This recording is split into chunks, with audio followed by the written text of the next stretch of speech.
Well, we begin tonight with breaking news, a potential break in the Nancy Guthrie kidnapping investigation. A person of interest has been detained and his home is being searched right now. And CBS LA's Tom Wade is here with all the late breaking developments. Tom. And they are late breaking, so much going on in just the past few minutes here. A short time ago, the Pima County Sheriff's Department confirmed they've detained a person of interest, as Pat and Rudabeh were saying, in connection with the disappearance of Nancy Guthrie, mother of Today's Show host Savannah Guthrie. Deputies detained the person after a traffic stop in the small town of Rio Rico. It's 60 miles south of Tucson, very close to the Mexican border town of Nogales. This is the first video from Rio Rico tonight. CNN got it just a few minutes ago. It shows crime scene tape around a home the FBI and deputies are searching. CBS News reports the person of interest lives in the home. Moments ago, CNN spoke with a woman who also lives in that house. No, they came out telling us that they had somebody gave a tip that the lady was in my house. I don't know her name. ¿Cómo se llama? Nancy Guthrie? That we don't know. We don't know her at all. I don't know who she is. I don't know anything about her. They only said that they gave a tip that she was in my house. And I told them, you can go in and search my house. There's nobody there. I have nothing to hide. There's nobody in my house. And I don't know what's going on. I mean, do you have any family members that might know? No, they're investigating my son-in-law. He's not have nothing to do with that either. I don't know else. What's his name? It's Carlos Palazuelo. They have nothing to do with it either. I don't know what else to say. Yeah. They're just invading my property. I told them they're going in and out of my house, taking a lot of pictures and everything. I mean, like I told them, we're not hiding anything. I give them permission. You can go and search. There's nothing in my house. This comes hours after the FBI released these security video images of a masked person at Nancy Guthrie's home the morning she went missing back on January 31st. We don't know if the person detained is that person in the video. The images show what appears to be a man with a backpack and what's believed to be a gun in a holster.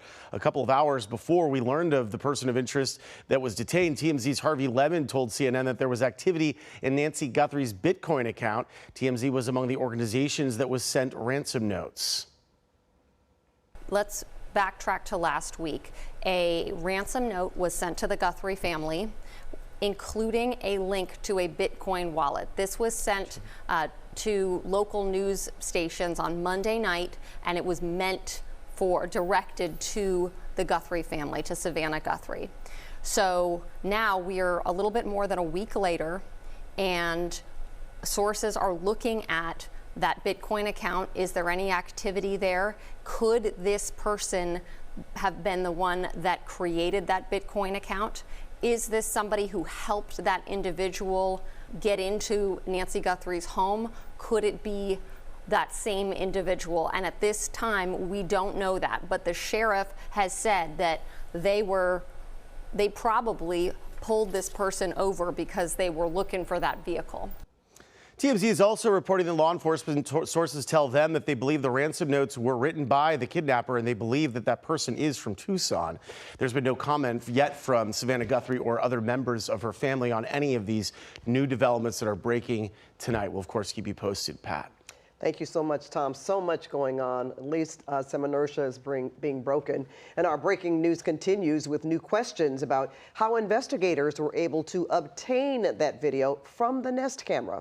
And it's also raising some concerns about privacy. CBS LA assignment editor Mike Rogers is at the desk. And Mike, tonight you spoke with a cyber expert about all of this. Yeah, we did, Pat and Rudabeh, and we learned from this person that it was likely not an easy place that Nest and Google had to go to get this camera footage. Remember, we've been told that Nancy Guthrie did not have a subscription to her Nest camera, which is what you oftentimes need in order for that data to be recorded from the cloud and make it easily accessible for the user or somebody else that's trying to get a hold of it. A security expert I spoke with tonight has some ideas on how they may have finally gotten to it.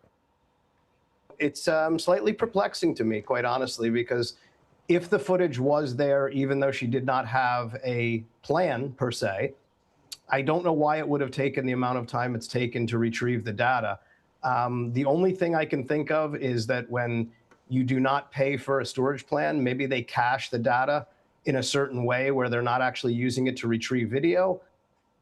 And this is that video that we have been talking about that just came out today that has obviously propelled this case forward significantly in the last several hours that it has been out. Now, it's unclear what other video, if any, they were able to recover from that camera. Certainly, this is the only one they brought forward to us, but it also has some people asking tonight about privacy concerns. And I asked our expert here if this was a difficult thing for them to do and if the normal person should be concerned about their privacy if they believe they're not keeping this data.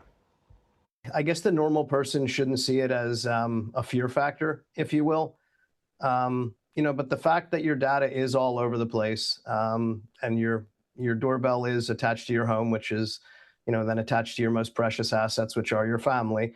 I'm reluctant to share that data. So, I mean, from my perspective, it's concerning that people have your data. Now, he says there is likely some user agreement or licensing agreement that you click the checkbox and agree to that says they can store this data in a certain way. Obviously, we don't know the ins and outs specifically of that Nest agreement. But what he says ultimately, though, is if you're serious about home protection, you should have some sort of hard drive or something at your home that duplicates to a cloud so you can have redundancies in this issue. So in a similar situation, it wouldn't have taken as long, guys, to get the video. All right, thanks, Mike. I imagine a lot of people are going to change the way Yeah. they have their security. Okay, thank you. And